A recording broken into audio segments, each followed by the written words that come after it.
Your buddy invites you to your first bodybuilding show. You go there to go support him. You see a bunch of muscular people on stage, and you don't really know what's going on. Who's even winning?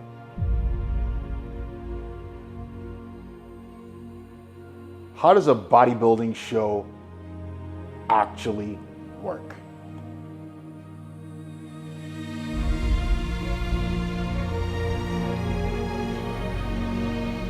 So, the show is broken down into two shows actually.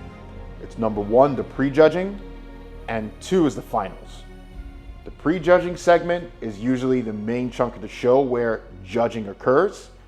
The judges are focused on seeing competitors and comparing them amongst one another. And the finals, which typically happens later on, typically after the pre-judging show, is more of an entertainment. It's more of the artistic side of bodybuilding, where competitors are allowed to show more of their artistic flair based on their performance, and judges end up making the confirmation round as to who actually becomes the winner. Now let's talk about judging. The shows are typically judged on three main pillars of bodybuilding. Number one, muscularity. Number two, symmetry. And number three, conditioning. Muscularity, the biggest pound for pound muscle per square inch. That is exactly what you're looking for in this round. The biggest person with the most muscular density per square inch on their physique filled out is typically how they judge on that scale. Symmetry, how balanced are you from top to bottom, back to front? Do you have any muscular imbalances? How does your physique flow? The artistic side, the beautiful side of the physique, how does that actually look in appearance? And then three, conditioning. How lean are you on stage? The typical term we use in this is peeled, like an onion. How deep are your striations? What is the muscular definition on your physique? How visible is that to the crowd? Now, you take all these three pillars into totality and combination, and that's typically how you generate who's winning a bodybuilding show. Now, you take all those three pillars and you put it into one to find the winner, but how is the judging actually scored? Now, typically on the judging for bodybuilding, you will have a minimum panel of 4 judges, 3 judges, and 1 head judge. The way it works is you get a scorecard at the end of your pre-judging and a scorecard at the end of the finals. The competitor with the least amount of points typically wins. If you come first and you have 4 points on your scorecard, that means judge 1 to 4 picked you as number 1 first. On the other hand, if you have something like you came first with 5 points, that means that 3 judges on the panel picked you as first and 1 judge picked you as second, which makes up your points to 5 points. Now we've covered how the judging actually works. Let's talk about classes or divisions. Now, the sport has evolved since the early 60s and 70s, where there were only 2 main classes, which was men's open bodybuilding and women's open bodybuilding. Now things have changed. There have been several classes that have been instilled or created within to fit different body types. So I'm gonna go through the main muscle classes, and you can figure out for yourself as a first-time competitor where you feel you land in the poll. Number 1, men's open bodybuilding. All roads lead to the open. These are the biggest and the best in the world. The Mr. Olympia, from the time of Arnold all the way to our current Mr. Olympia, Samson Dauda. The best of the world all fight for that title within open bodybuilding. That is your Mr. Olympia. Second, classic physique. This is bodybuilding with weight restrictions, heavily skewed towards symmetry. They want a beautiful physique, good flowing lines with just enough muscle on the frame, but the appearance and the aesthetics of the physique is the most important thing in this class. Number 3, men's physique.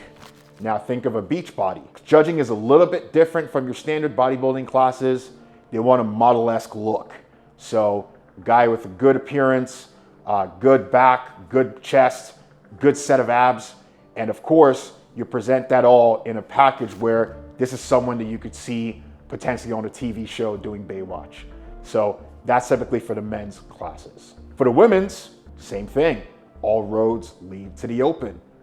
The biggest, the best women in the world end up fighting for this title for Miss Olympia in the open class. Just like the men's class, this is heavily focused within the 3 pillars of bodybuilding, within that muscularity. Muscularity and size is the name of the game. We move on to women's physique. Conditioning is the name of the game in this class.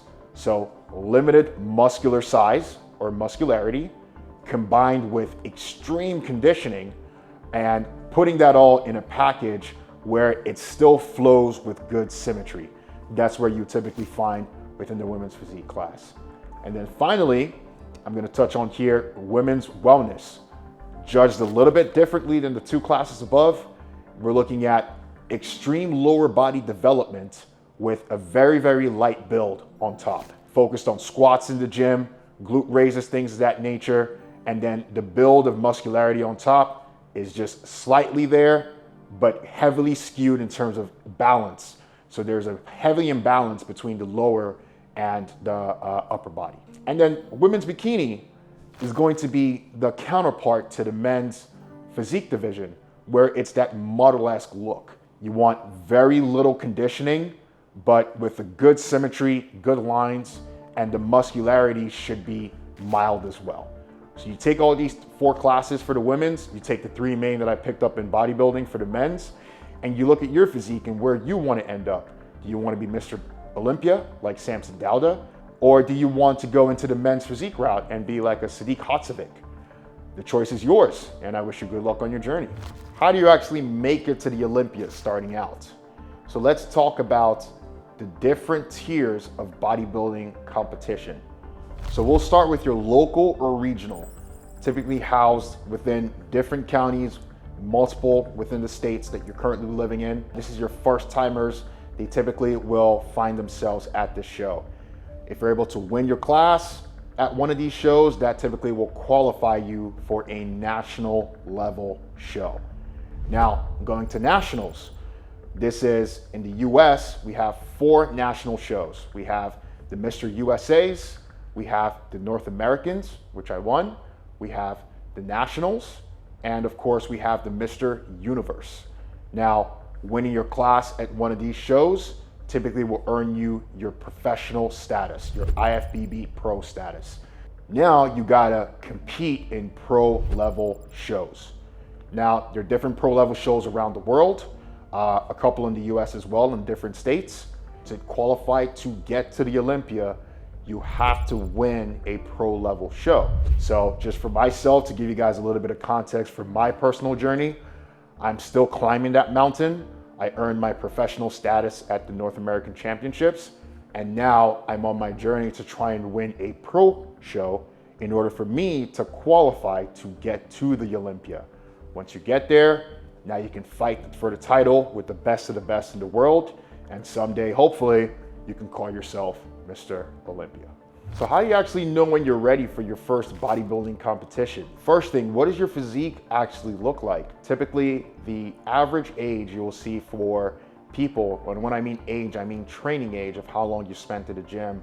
Typically, I would say a minimum of about 3 years before you'll see people step on a bodybuilding stage. So what does your physique look like? Do you have a good set of abs? You know, you built a good chest, a good upper body. You have some lines of your quads are big and full. Let's start with that. Now, the second, which is going to be the most important thing when getting ready for your first bodybuilding competition, is conditioning. Now, you're not going to have the muscularity or the muscular size of an open bodybuilder in the pro ranks, but the judges are looking for someone who can get into condition, who can get peeled. So you want to focus on conditioning, and over time, as you continue to progress down your journey, remember, when it comes to bodybuilding, time is the most important factor. That delayed gratification is what's going to set you apart from people who are trying to get the results immediately. So focus on getting that conditioning, get the fat off, see what's under there, and take it from there. Your third thing that you're going to do when you're getting ready is study the clips. Study the previous performances before. What does the posing look like? Have you gone through your mandatories? Understanding what the mandatories of the posing typically look like will help you and make sure that when you actually get there on stage, you're educated on what the actual process looks like in terms of competing on a bodybuilding stage. So let's talk about the mandatories. You're watching people hit a couple of poses on stage and you don't actually know what you're doing. So there are 8 mandatory poses when it comes to open bodybuilding. We have the front double, which is the front double bicep. You have the front lat spread, which is the second pose they'll typically go into. These 2 poses are typically looking for any kind of imbalances between a physique when you're looking at it face front, head first. It's the first 2 poses that you always hit when you first come out on stage, and it's typically the most revealing. The third, we're gonna turn you to the side for the side chest. They're looking for the muscularity from a side. How thick are you from back to front when you turn that physique to the side? You'll see that people that have a lot of good muscular density, they're usually a lot thicker when you turn them to the side, and people who are not tend to usually thin out. So it's a game of exposure. They're looking for the person with the least amount of flaws. You turn them to the back, and then we're gonna go to the back double bicep and the back lat spread. Now, same thing, looking for thickness across the back and the posterior chain, as well as the hamstrings and glute conditioning, and how that poses in terms of the symmetry between the balance of your muscle from the front and the top all the way to the bottom. So they're looking for who has the most when it comes to the back. You'll see that a lot of times from a bodybuilding standpoint, top pro level physiques, the winning shows or people separate themselves from the back double bicep and then the back lat spread. It's how Ronnie Coleman won a lot of his Olympias. It's how Derek Lunsford has been able to separate himself as well as a champion within the pro ranks. Then we're gonna go through the final poses, which are mostly muscularity wise and aesthetically pleasing. We're gonna start with the side tricep. Again, same thing, side profile. How do you look from the side? How does that work? And then moving on to the abs and thighs.